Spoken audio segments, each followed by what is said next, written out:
for 4 hours. That type of trauma, it really seeps into the soil of a community. The thing about Ferguson you have to remember is people weren't just protesting the death of an unarmed black teen. People were protesting revenue-generating policing and the resurgence of the modern-day debtor's prison to make people poor and keep people poor. Who are we? Who are we? Days of protests turned into weeks, weeks into months. Prominent voices became leaders, and leaders took charge of a movement. This country has always devalued black bodies, has never seen black people as worthy of protection or their rights. If you look around today, those same protesters are still on the ground, reimagining what justice should look like. Cash bail is the driver of this institution, and it's punishing people strictly for their poverty. Mike Brown, and the work that we're doing right now is a continuation of the fight that he had in the middle of that street, when he was literally fighting for his life.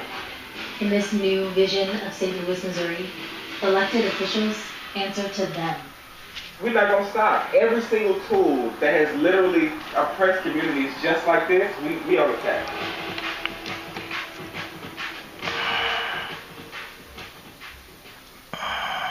I think what was very different about Mike was that everyone understood the interaction. You walk down the street, you're coming home from the store, you're hanging out with your friends, and the police pulls up. The conclusion of that interaction was far beyond what anyone thought possible. Kayla Reed is the co-director of Action St. Louis and one of the leading voices for justice reform in the city. I was a pharmacy technician that went out because she couldn't believe what happened. And 5 years later, I lead an organization that is building authentic power in St. Louis. Ferguson is the community that really speaks to a lot of the racialized history in a lot of cities like St. Louis. So pulling people over became the standard. Then black people became something that you could exploit for money. A year after Michael Brown was killed, the U.S. Department of Justice released the Ferguson Report. It found that black residents were far more likely than white to be arrested and charged for minor traffic violations and petty citations.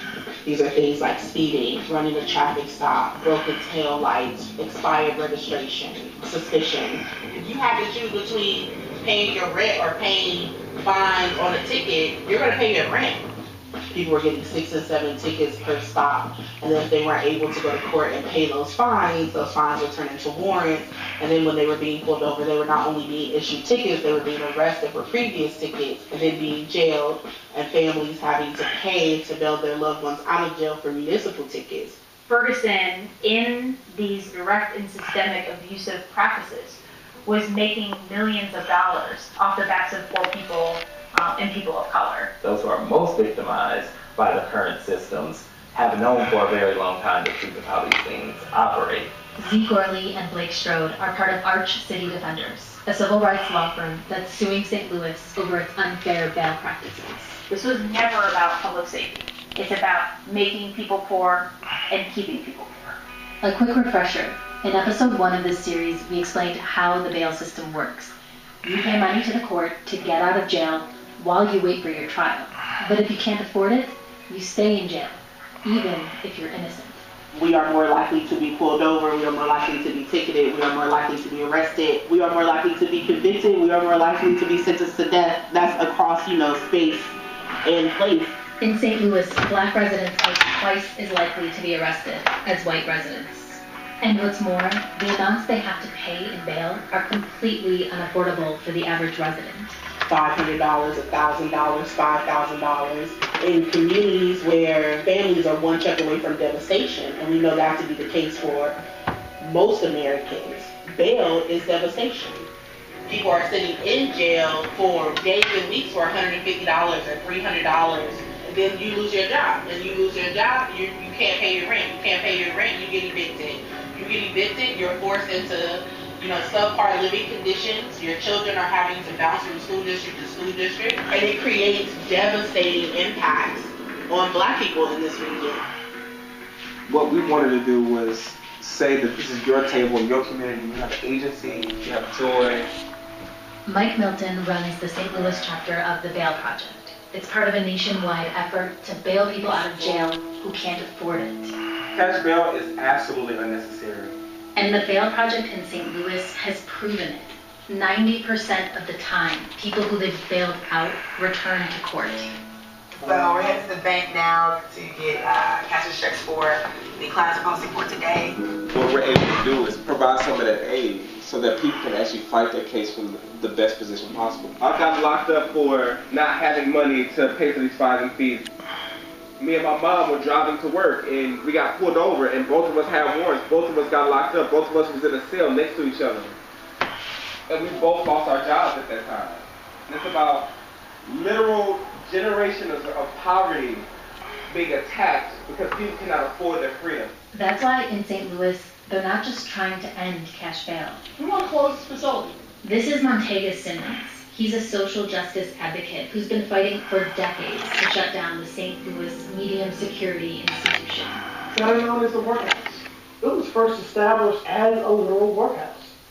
Folks were taken there, especially when they had debts, to break lives. They would actually work off their debt. Over 95% of the people held in the workhouse are here in pretrial detention. We all know someone who's been in the workhouse. We all know someone who's been impacted by bail. Over 90% of the people held in the workhouse are black, despite the fact that less than half the population of St. Louis is black. There's a huge segment of our community that's literally being kept in cages, and we want to see them set free.